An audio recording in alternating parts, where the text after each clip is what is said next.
Welcome to the Cambridge Financial Podcast with Bert Salazar, CEO at Cambridge Financial Partners, LLC. This podcast is all about tax-preferred retirement planning, economics, financial risk management, and achieving a risk-free and successful financial life. Now, your host, Bert Salazar.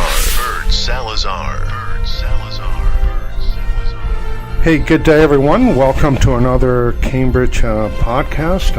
As always, I'm very excited to be here with all of you that are listening to this podcast on a regular basis. And first and foremost, I want to take a couple of minutes and thank each and every one of you for making this podcast a total success. We're getting quite a few views, and we're getting very positive feedback because at the end of the day, the information that we want to provide and that we continue to provide on these podcasts that we do on a regular basis, actually on a weekly basis, we want to make certain that they can change your life. And if they can change your life for the better by providing you with good education, then obviously we're doing our job as far as informing you and keeping you abreast of what's going on in the financial world from a business perspective. Now, last week in our episode number 44, we talked about the differences between a 7702 plan and a 401k plan.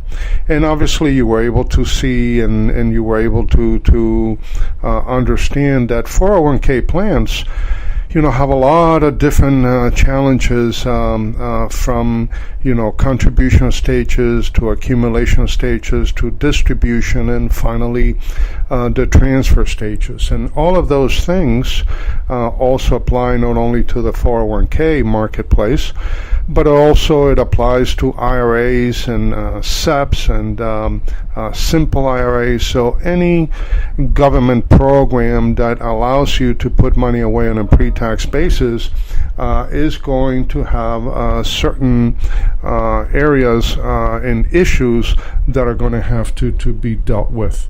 Now, obviously, we have also in episode 43, we discussed how to manage inflation and market volatility in retirement.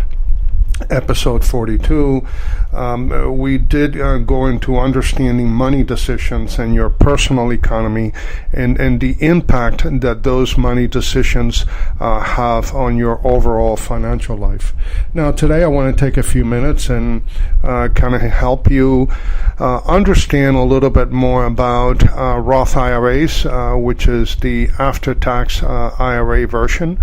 As you all know, IRAs, the money that you put in is pre-tax. The money grows tax deferred, but then when you pull the money out, you have to pay taxes not only on the contributions but also on the growth. With Roth IRAs, you actually pay taxes on the contributions, but then the growth is totally tax-free.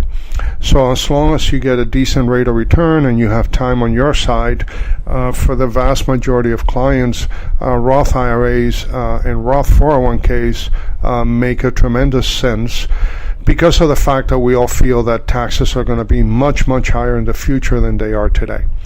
We do have a tax window for the next 8 years.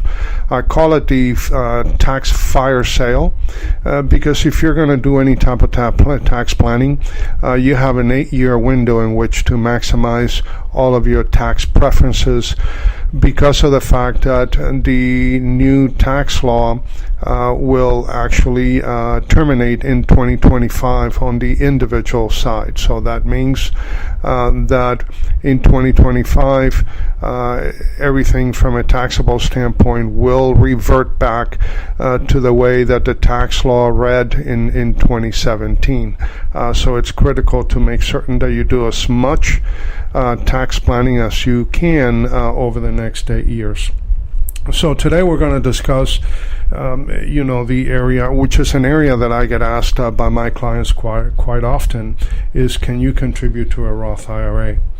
And at the end of the day, I would say that contributing to a Roth IRA is generally considered to be a good idea. Now, obviously, tax considerations come into play, but, for the vast majority of the clients that I engage, Roth IRAs and Roth 401ks are a very good idea. Now, not everyone is eligible to make an annual contribution to a Roth IRA.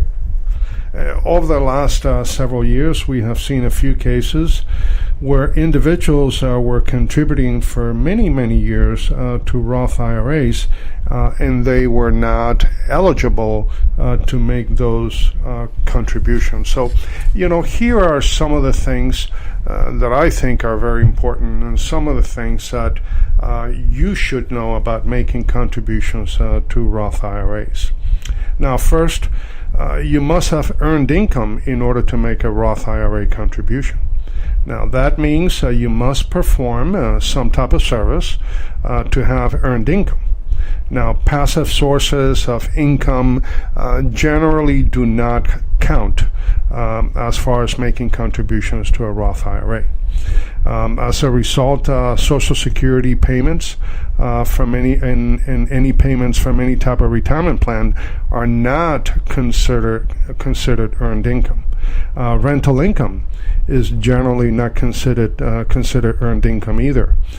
Investment income and interest income also do not qualify. So it has to be earned income, either working or earning income on a part-time basis, or you own a company and you're selling your services, or you're selling products and services for a fee. That would be considered earned income. Now, many people think that if they have after-tax income, they can put it into a Roth IRA. This is not true. Gains on the sale of a home or from investments cannot be contributed to an IRA just because they are after-tax funds. So obviously you have to be cognizant of the fact that although these may be after-tax funds, you cannot be contributing them. You're not allowed to contribute them to a Roth IRA. So the first requirement was that you needed to have earned income. The second requirement for making a Roth IRA contribution is it's got to be income-based. Now, if your income is too high, you cannot make a Roth IRA contribution. Let's say for 2008, the ability of someone to make a Roth contribution who's filing married or is filing jointly, the face out is between $189 and $199, between $189,000 and $199,000. Now that means that if a husband and wife are filing jointly and they make less than $189,000 as far as their adjustable gross income is, then they can fully take advantage of a Roth IRA contribution. If their income is between $189,000 and $199,000, they can only make a partial Roth IRA contribution. Any combined income or adjusted gross income over $199,000 now prohibits that couple from making Roth IRA contributions. Now, for an individual filing as single, the limits obviously are lower. They're between $120,000 and $135,000. So if the income is under $120,000, you can make a full contribution. If it's between $120,000 and $135,000, you can make a partial contribution. Obviously, there's a formula for that. And if a single filer earns more than $135,000 a year, he or she will not be able to make Roth IRA contributions. Now, the tax code does not seem to like those individuals who are married and file separate because their face-out range is between $0 and $10,000. So if you're married, but for some reason you're filing separate, you are out of luck from a Roth IRA contribution for the vast majority of your time. Now, there is no age limit for making a Roth IRA contribution, so it doesn't matter how old you are, as long as you have earned income, and as long as you don't go above the income threshold, then you have the ability to make contributions to a Roth. Now, if you meet those two criteria, then you are eligible to contribute to a Roth IRA. Now, the Roth IRA contribution limit is a combined one. because I've seen and I've talked to clients that, felt differently about that. Now, you can contribute up to $5,500 in total to your IRAs and Roth IRAs in 2018. Now, you cannot contribute up to $5,500 to your IRA, and also contribute up to $5,500 to your Roth IRA. Your individual total is $5,500. Now, you can split it.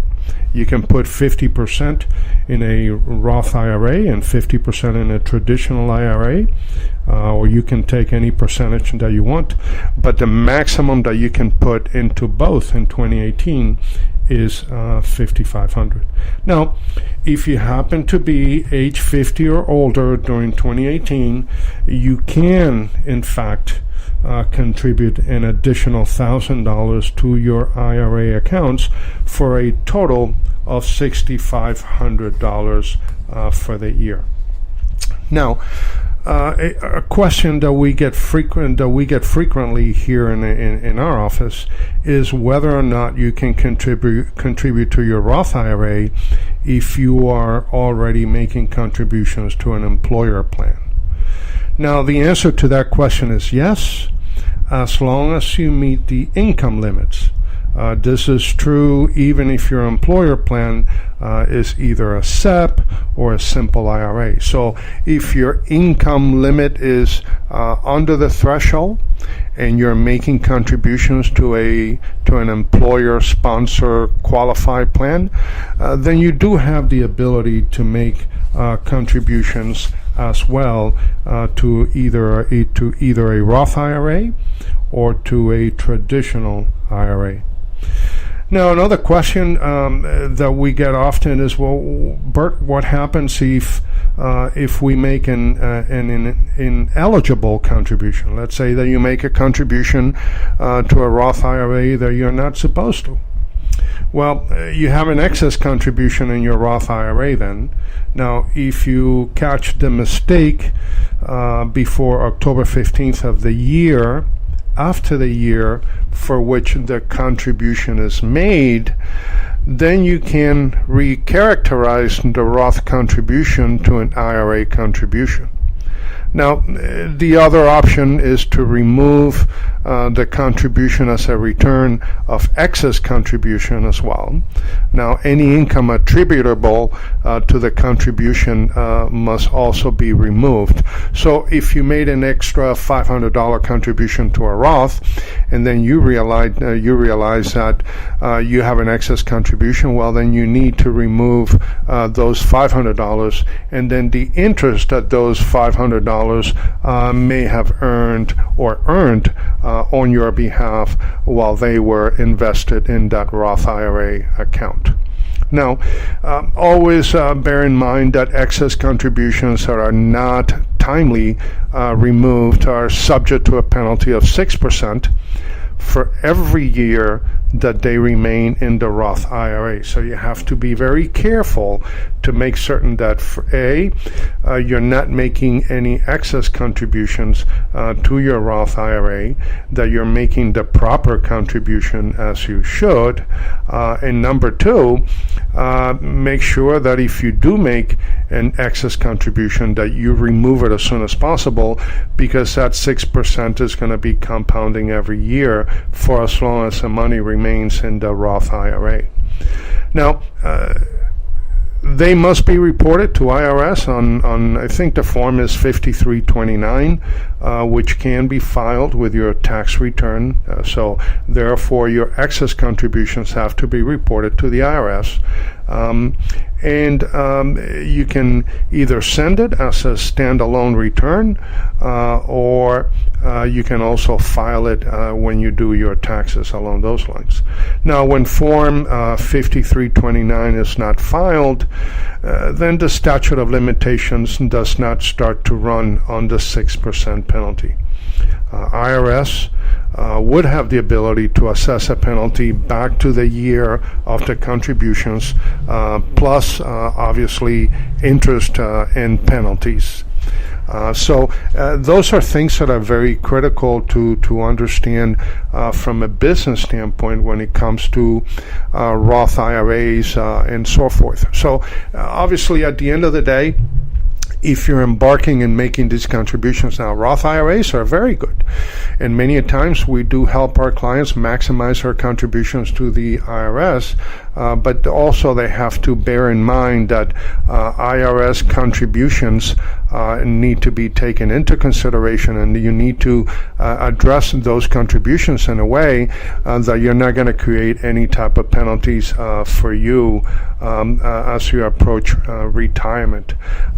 So again, today I wanted to do a short webcast as to how the Roth contributions actually work, so that way you're able to maximize the opportunity of investing in a Roth IRA, but also that you're able to avoid all the booby traps that come if you happen to make a mistake. Just like in every other type of qualified plan, if you make a mistake, it is dearly. Also, always remember that Roth IRA contributions, once you retire, you don't have a required minimum distribution. Therefore, you can leave that money in the Roth IRAs for as long as you want.